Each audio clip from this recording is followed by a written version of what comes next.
2024년 금융감독원 발표에 따르면 50대 남성의 평균 부채는 무려 5,300만 원에 달합니다. 이는 전년 남성들의 경제적 부담이 얼마나 심각한지 보여줍니다. 특히 이 부채의 상당 부분이 주택담보대출과 자녀 교육비로 구성되어 있어 인생 전반기에 걸친 금융 부담이 집중되고 있음을 알 수 있습니다. 이러한 통계는 중년 남성들의 현실을 적나라하게 드러내는 동시에 사회적 문제로도 확장될 수 있음을 시사합니다. 이와 배에 80대 남성의 부채 중 70% 이상을 차지하는 것은 바로 주택담보대출입니다. 높은 집값과 장기간의 대출 상환이 중년 가정의 금융 건강을 위협하고 있습니다. 많은 가정이 집을 사기 위해 무리한 대출을 감당하면서 이자 부담만으로도 월급의 상당 부분이 빠져나가는 악순환이 반복되고 있습니다. 주택시장과 금융정책의 구조적 문제로까지 이어질 수 있는 위험 신호입니다. 주택담보대출 다음으로 큰 부담은 자녀 교육비입니다. 대학 등록금과 사교육비로 인해 많은 50대 부모들이 추가 대출을 받거나 저축을 탕진하고 있습니다.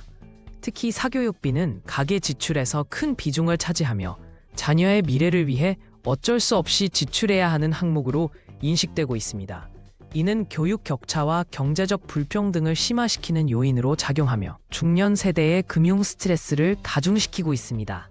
많은 50대 남성들이 퇴직을 앞두고 있지만 퇴직금과 노후 자금이 턱없이 부족한 현실입니다. 평균 수명이 늘어남에 따라 노후 생활을 준비하는 기간도 길어졌지만 대부분의 가정이 교육비와 주택대출로 인해 노후 자금을 마련할 여유가 없습니다.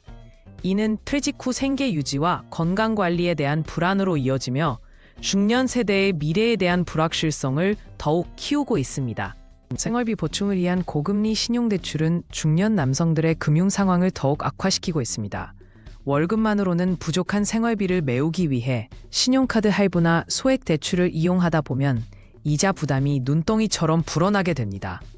특히 고금리 대출은 단기적인 생계 해결책일 뿐 장기적으로는 더 큰 금융 위험을 초래할 수 있어 주의가 필요합니다. 조기 퇴직이나 실직으로 인한 소득 감소는 중년 남성들의 금융 불안을 가중시키는 주요 요인입니다. 경력이 많음에도 불구하고 재취업 기회가 적은 현실에서 많은 이들이 생계를 위해 낮은 인근의 일자리로 전환할 수밖에 없습니다.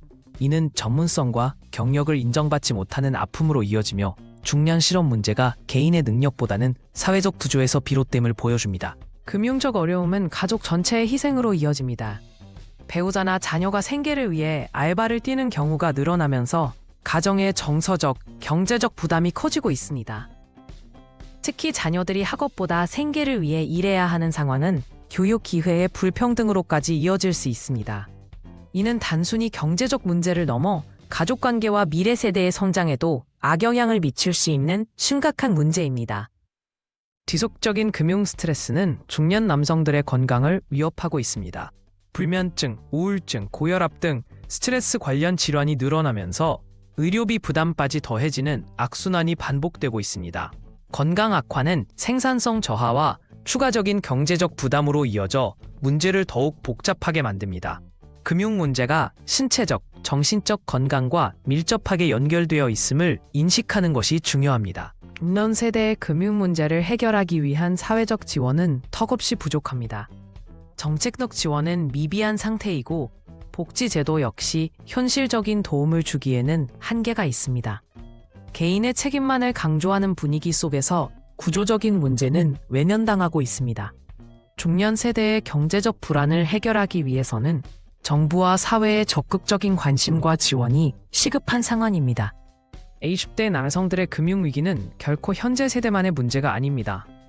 이 같은 문제가 해결되지 않는다면 다음 세대도 똑같은 악순환을 겪을 가능성이 높습니다. 주택 대출, 교육비, 퇴직 준비의 부재 등은 이미 젊은 세대에게도 영향을 미치고 있습니다. 중년 세대의 고통을 통해 미래를 경고하는 메시지로 삼아 사회 전체가 해결책을 모색해야 할 때입니다.